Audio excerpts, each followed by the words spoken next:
Hello there. Welcome to class again. We've been treating the course videography, and we've had 7 modules thus far. In this module 8, I'm going to be teaching you on the drone usage in videography. Remember that the essence of this course is to walk you through the path of videography, whether you're building it as a career or for passive income or just for passion.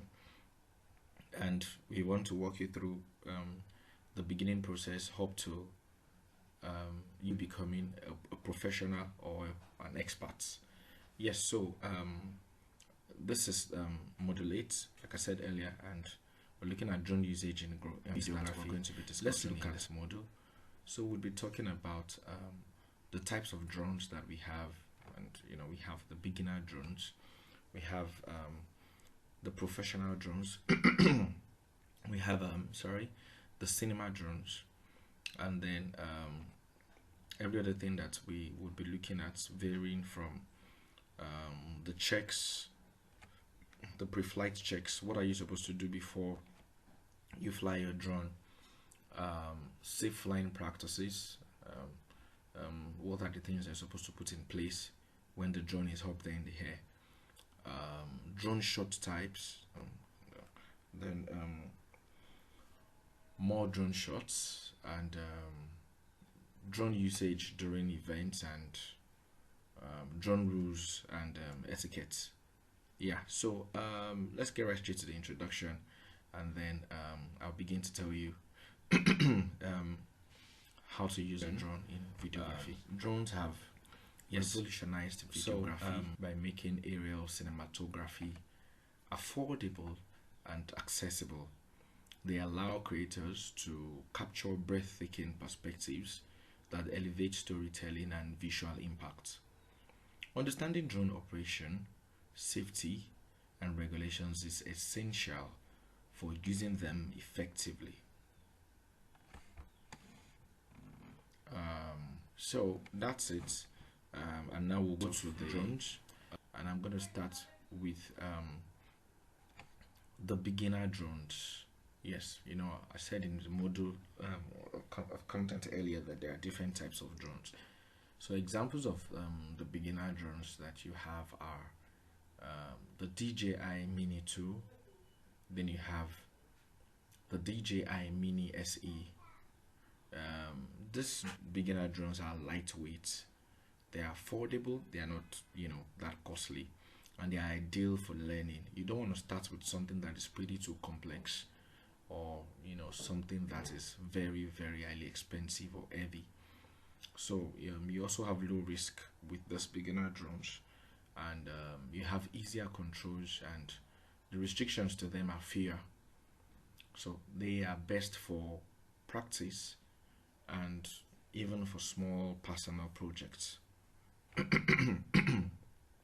the beginner drones is the professional drones, and the professional drones, you have the DJI Mini 3 Pro, Air 2S, Mavic 2 Pro, and Mavic 3. Now you use this one for high quality footage for paid jobs. I mean, these drones are actually really expensive, so you want to make the best use of them and also get the best value from using them. So the battery life is also, they are longer. I mean, they can last long, really, really long, and you can even see the sensors of the battery, and they can avoid obstacles in the air by themselves. They can detect like a threat and all of that. So stronger wind resistance for stable flight. So when they are also flying in the air, they can resist the wind. And lastly, one of the types of drones that I'm going to be telling you about is the cinema drones, and the examples are DJI Inspire 2, Free Fly Alta. Now you find these drones in commercials, in films, and high-end productions. So if someone is trying to make an advert, all those ads that we see on TV and all of that, or movies, and you're really trying to show the details of the whole environment, and every single detail. Yeah, this is what you use: wider range, wider view. And these drones can even carry heavy cameras and gimbals. Yeah. Also, it require advanced skills and bigger budgets. This is not a drone that you want to give to a client who just wants something small. And this is not also a drone that someone who is just a beginner would be a professional and able an expert. Okay, so what are the things that you need to know before you fly your drone? Remember, by the time you're flying, it's in the air, so you really cannot do anything much. So first of all, you need to prevent battery level. I remember a friend who was flying a drone, and the drone suddenly just shut down rather, and it was like a movie scene. So it was somewhere in the village or forest. Until today, they cannot find the drone. So you have to prevent your drone from shutting down while it's working in the air. So wind speed, if your drone cannot resist the wind like the professional drones, you have to ensure that the weather is okay. So, and hold your control properly so that it won't drift and or lose control. You need to ensure that the GPS signal is intact, because you need this for stability and for the functions like the return home. So there are also zones where you cannot fly drones, and that's because of the peculiarity of those places. So there are certain restricted areas, and then of course military bases. Avoid airports. If you have to, you might definitely request for a permission, depending on what you want to do. But there are definitely zones where you can't fly, so you need to know all of those places. The kind of camera settings. Alright, so before it goes to, you need to set the frame rate, the ISO. Okay, so what are the safe flying practices, and when you're about to fly or when you're flying? Here are a few things that you should know. Don't take off in places where there are obstacles. All right, so you need to take off in open areas, that are totally away from obstacles. And then you use beginner mode until you're confident. Yeah.